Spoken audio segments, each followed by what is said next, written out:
This podcast contains a few instances of adult language. Viewer discretion is advised. This week on Florida's Fourth Estate, the Easter Bunny delivers some punches to one of his peeps.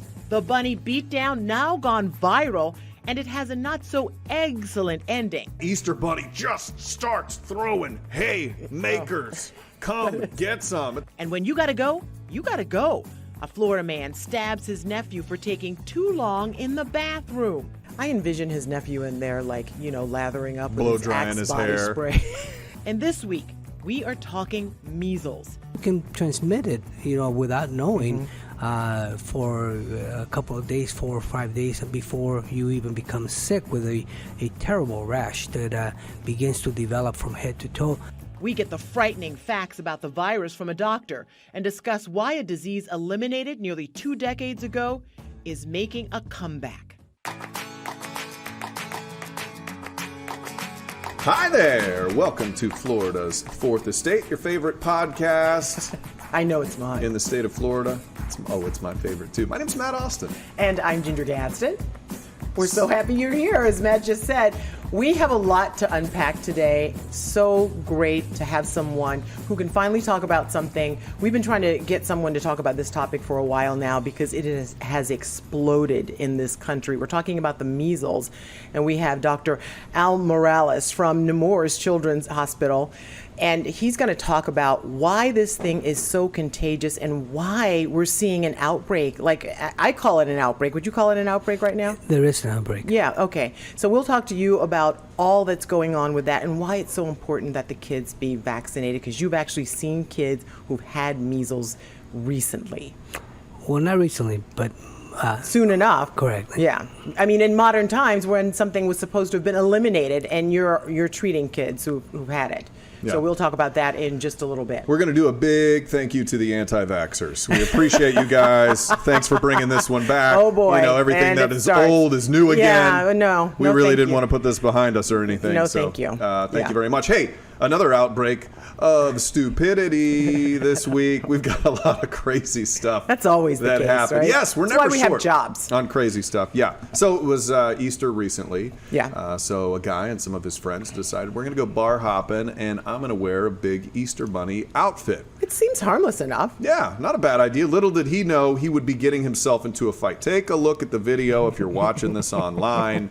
There is an Easter bunny pulling a guy off of a woman, and then Easter bunny just starts throwing haymakers. Come get some. It's like, He's like, come on, what are you, Yeah. the tooth fairy? I'm going to take Oh you my down. gosh. Yeah, it was. We couldn't stop watching this thing and we all loved this guy, right? Because he was like a vigilante bunny. Oh, yeah. Just coming in and saving the day and saving this woman. I was like, oh, brave bunny. He just needs a cape. And we talked to him, and he said this guy spit on this woman and hit her, and that's when he started going all bunny ballistic. And he was like, he has a code of ethics, and he says you don't mistreat women. There we go. And he was not going to have it. And I'm like, I am all for this guy. I love like this him. guy, Yeah, right? everybody loved him. And then fast forward next morning, we get the news and the mugshot that he's wanted for burglary in New Jersey. Oh. I know, it's terrible, but He was just trying to bring some candy to those folks. He wasn't trying to take he wasn't anything. trying to take anything. I mean, it's good and it's bad. He helped that woman, obviously, but bad that, I guess he thought no one would notice. I mean, he's walking around in a bunny suit. Maybe that's why he was walking around in the bunny suit. He doesn't want to be identified, it turns out. I just love how pure white the suit is. It's just like so clean. It's just like So perfect. clean. Like Yeah, he was yeah, at home, like exactly. scrubbing the thing. That's so. terrible. Yeah, you crazy know. story. Yeah, okay. And so around Easter time, a lot of people like to get bunnies as pets and things like that. And there are other people who like other pets. More dangerous than bunnies. There was this guy in Florida. He had a bird, and it's called the cassowary. And it's like the size of an emu. They can get to be like 6 feet tall and weigh like 130, 140 pounds. Well, this bird killed him. But while he was in the hospital dying, his dying wish for the bird was to be auctioned off to someone else. Because he said the bird's not to blame. It's a wild animal. But listen to a woman describe just how dangerous a bird this is. Very strong legs, kick defense, claws that can literally gut you because they can jump over 4 feet in the air, and that can hit about anybody in the midsection. So it's like an emu with a switchblade, basically. It can jump 4 feet in the air and slit your throat. I can't think of a more soothing pet to have after a hard day of work. Just coming home, and maybe it's going to kill you that day. I don't know. Yeah. That's insane. What would be better, to own that or a lion, you know? Take your pick. You said he was going to auction it off? No, not him. That was his dying wish. He didn't want the bird killed or euthanized, whatever. He wrote it out and said, I want this bird to find another home so it can, live on to do what it's supposed to do. So keep killing people. Yeah, well, they had an auction. It's a serial killer bird. And there are people who are in the market for birds like this one. And he had like a bunch of other exotic animals. And what I'm not clear on is if when the said bird came up for auction, if he had like a little number under his name to identify him as the bird who's killed his previous owner. Was there an asterisk? By the way, this bird is a murderer. This bird will kill you if you go near it into its little cage. So it was auctioned off a few days ago. Doc, have you ever had to stitch somebody up from a cassowary injury? Absolutely not. Good thing. That's a relief. Yeah, that's terrible. Okay, the other story that really caught my attention this week, you had one job. When you're in a school crossing zone, they tell you it's like a school zone, so they spell out school. Mm-hmm. Or as in one case in Florida, they spelled out Skohole. Skohole. Welcome to Skohole, kids. That got so many clicks. It was, and you can see why. I mean, who put that on the ground in front of a school? So there's no mistaking that that's supposed to say school, and went like, good job. He's looking at his work like, man, all proud. I'm going to get a raise after this one. I mean, it took them less than 24 hours once it was brought to their attention to fix it. But this is why it's so important, boys and girls, to stay in Skohole. But, we've seen things like this before. We have. And I like to think, like, if you're the guy down there painting the letters or using a stencil or something, maybe you just get mixed up. Maybe you don't actually think it's spelled that way. I'm playing devil's advocate here, No, Gigi. Matt, school is spelled one way. Skohole. You sound like a soccer. Someone just go. I think it's a fun word. It's not correct, It's a new word. It's going to be in word. the Webster's soon enough. You know what else is fun? What's fun? Floridians. And now, your Floridian of the Week. So, when you gotta go, You got to go. you gotta go. So there was a Florida man in DeLand Yes. who had to go to the bathroom. His nephew was taking a while. I envision his nephew in there, like, lathering up Blow with his drying Axe his body hair. spray. And Uncle is like, get out of the bathroom. I gots to go. And like any other reasonable human being, he goes all cassowara on his nephew. And he stabs him several terrible. times. Yeah. This is awful. And I want you to listen to the aftermath of this on the 911 call. I've been stabbed 3 or 4 times. I've got help coming to you, okay? I need The person that did this to you still there? Yeah. Please hurry up. Yeah, he's still here. He's my uncle. And he's now going to the bathroom because he was waiting for me. I mean, that's crazy. That is insane. I mean, I'm from a family of 15, and at one point we grew up in a tiny house, and we had one bathroom. You wanted to kill someone to get in there. One for everybody, one for all 15 kids, or were the parents included? Everyone.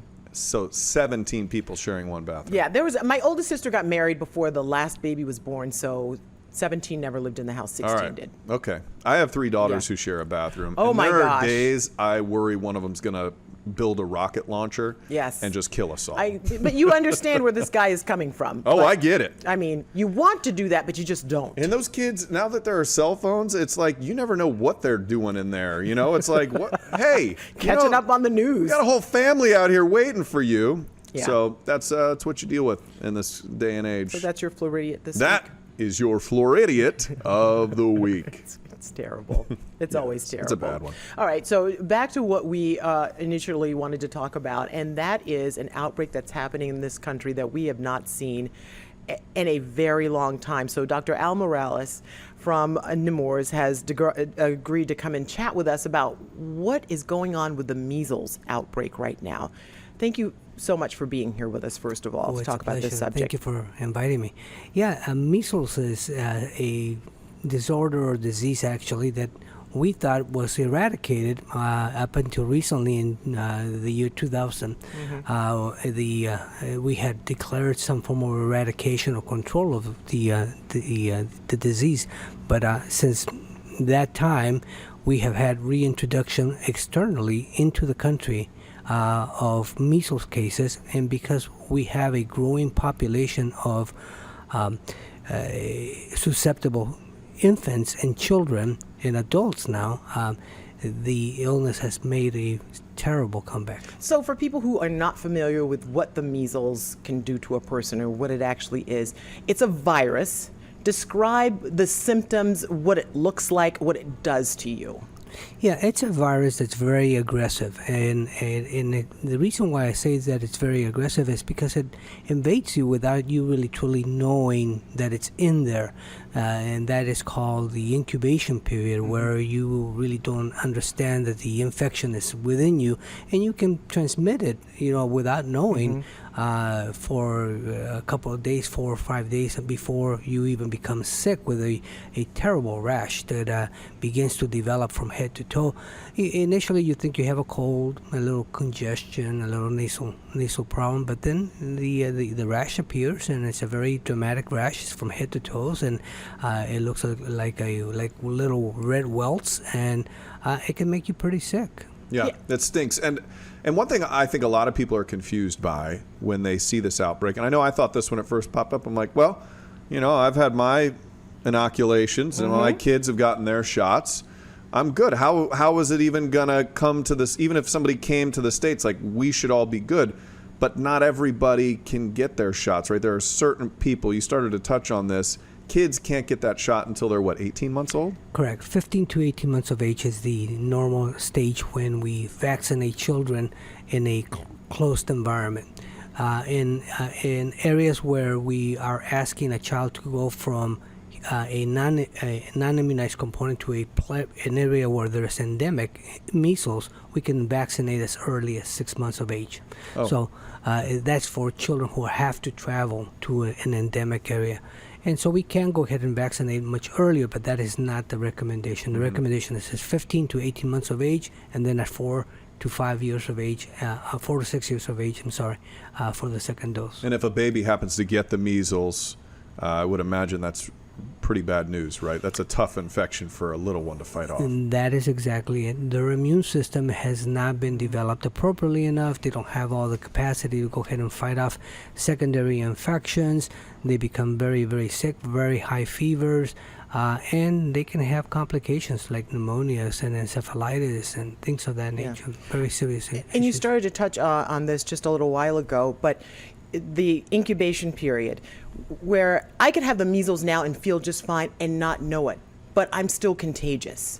Very highly contagious. But that's what's so scary about it, I feel, because before you're even symptomatic, before you start to cough or develop any sort of rash, you can walk into a room and infect that entire room and no one is aware of it. Not only that, you can leave the room and the aerolized component of your secretions that have come there through your breathing can stay in the air. It lingers in the air. Wow. For 2 hours. Yes. So it's not even like a cough or a sneeze. It's your breathing that is blowing this stuff out? It's airborne. Correct. It is airborne. Oh my gosh. And so this is one of the reasons why it's so contagious, because of the fact that people think that it's just a contact, human to human, and it's not. You can leave the area and someone who is susceptible can come into that area and become infected. I find that one of the scariest things that I read about it, the incubation period, before you're even symptomatic and even after you've gotten better, you are still able to transmit it for several days after your symptoms have gone, right? You are correct, Ginger. It's 4 to 5 days after the rash disappears and you start feeling better, you're still highly contagious. Oh my gosh! So you're contagious for weeks then, huh? It sounds like it. You may be contagious for 2 to 3 weeks. So, and just to unpack that whole airborne aspect of it, that's the example I like. Say, for example, my husband likes to do yard work, and I don't encourage him to come into the house when he's been doing yard work because he stinks. And so, and I don't have to figure out, I walk into a room that he's not even in anymore, and I'm like, oh, Donovan's been here. Because it just lingers. That's kind of how that virus is just He doesn't there. listen to this podcast, does he? He actually does. It just lingers in the air. And so when people travel, and that's why, like when they say, okay, places like Central Florida, Disney are such, population. Breeding ground. Yes, exactly, for something like that. That's why it's scary. Correct. The general population is usually protected. Once you have had the vaccine, which is about 90% effective, even with one dose, you are protected about 90% to avoid an infection. And with the second dose, you get almost 98.5% protection completely. So vaccinations work very, very, very effectively. The problem is that throughout the country, we have been developing small pockets of children who are susceptible because they have not received their vaccines. And this is so contagious that actually just this week, people out west have been quarantined because of an outbreak. Well, is that an effective way to deal with it? If we saw a more grand outbreak of the measles, could we be seeing quarantines all over the place? It is the last resort that we have in order to contain a contagious disorder. Most of the time, quarantine is not necessary except for the person who is infected to stay at home. That we definitely want to go ahead and quarantine them at home. But I mean, regions are usually not quarantined unless we know of a pocket. It comes to mind what happened in New York. There has been areas that have been quarantined completely, not just a single patient, but a whole group of people. Yeah. And, we're up to almost 700 cases in this country right now. And it just seems like every day you open the newspaper or you get online, there's a new case. What is it going to take for people to realize that, it wasn't eradicated, it was considered eliminated, right? Because we hadn't had an outbreak in such a long time. So the shots, the vaccines were obviously effective. Why would people, obviously more than the ones who can't have the shot, why would people just not want to do that to protect their families? The reasons that are given are various. Most people state that they have a religious exemption. I don't want to get into that. Sure, no. Particularly, but there really truly is no real effective reason why someone would put family members at risk for such a severe disease. And the other thing, I know a lot of anti-vaxxers are worried about autism. Is the science clear on that? They've done pretty long-form studies on this at this point, right? Unfortunately, once a information that gets out there, and there are pockets of people who believe in that information, and no matter how much you try to contain that and prove it the other way, it's very hard to break those molds. But yes, autism is not related to any form of vaccination. And I know you say you haven't seen kids recently, very recently, who have had the measles, but the ones you have seen, describe what their symptoms were like and just how bad it was. Effectively, the child gets fevers up to 105. Oh gosh! You can go ahead and have seizures at that particular time. You can get dehydrated. Diarrhea may be a secondary effect of that.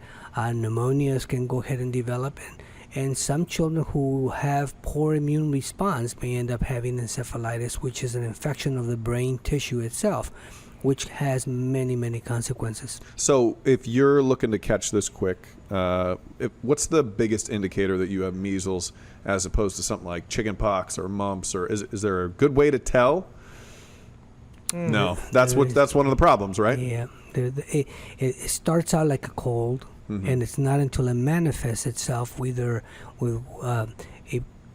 some telltale signs like what's called Koplik sign, which is a little white spot inside your mouth. It's a little grain of salt like a speckle. That is diagnosed by physicians, that we begin to think that that there is a possible measles out case that's going to develop. So if you've had the measles as a child or even as an adult, can you get it again? Not really. Potentially speaking, if your immune system is wiped out, yes, you can go ahead and re-get infected. But under normal circumstances, no. The answer is no.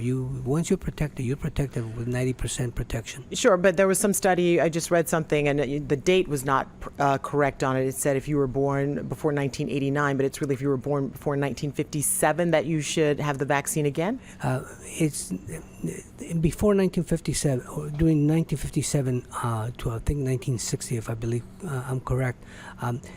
The vaccines that we were utilizing was a killed virus. The vaccine that we now utilize is a live attenuated virus, which means that it's partially killed, and which makes a better immune response.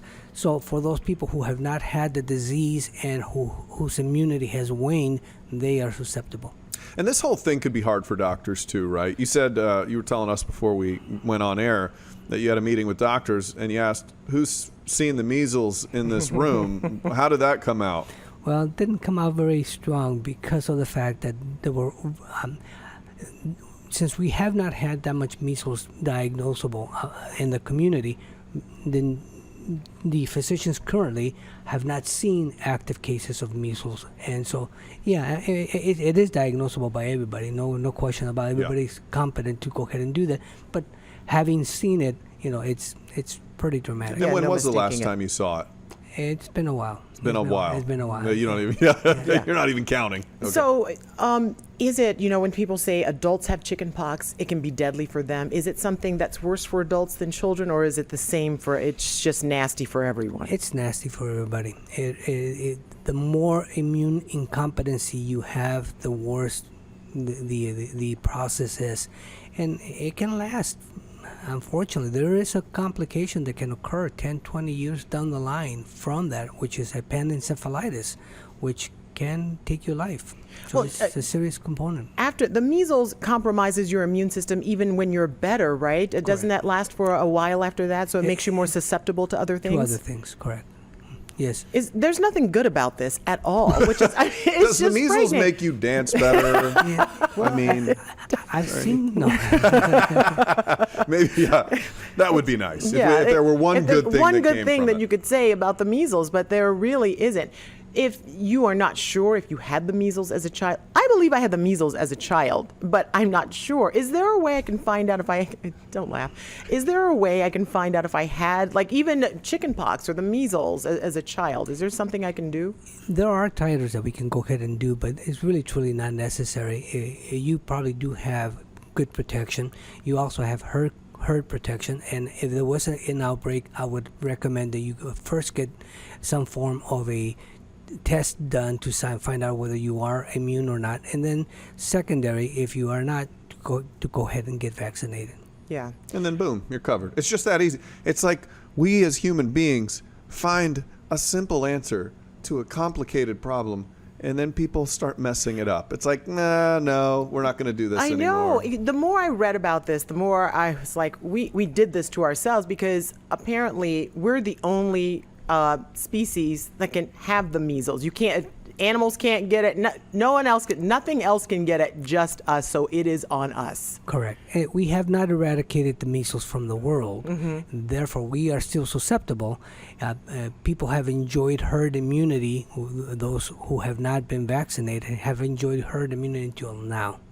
Now that herd immunity is going away because those are the areas and pockets that are being affected. And so what you're saying with that herd immunity, like you're in a big group of people and most people are inoculated and immune, so even if you're not and you're in the middle of them, they're kind of protecting you. They are protecting you. Oh.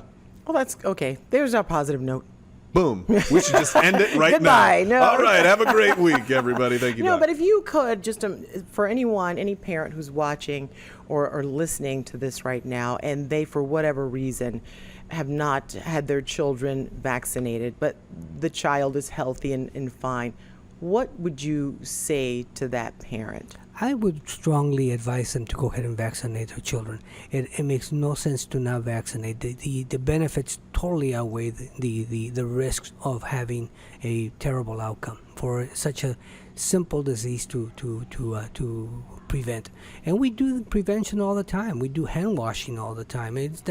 That's a prevention of illness, and it's a simple thing that we do multiple times throughout the day. There is no downside effect to that.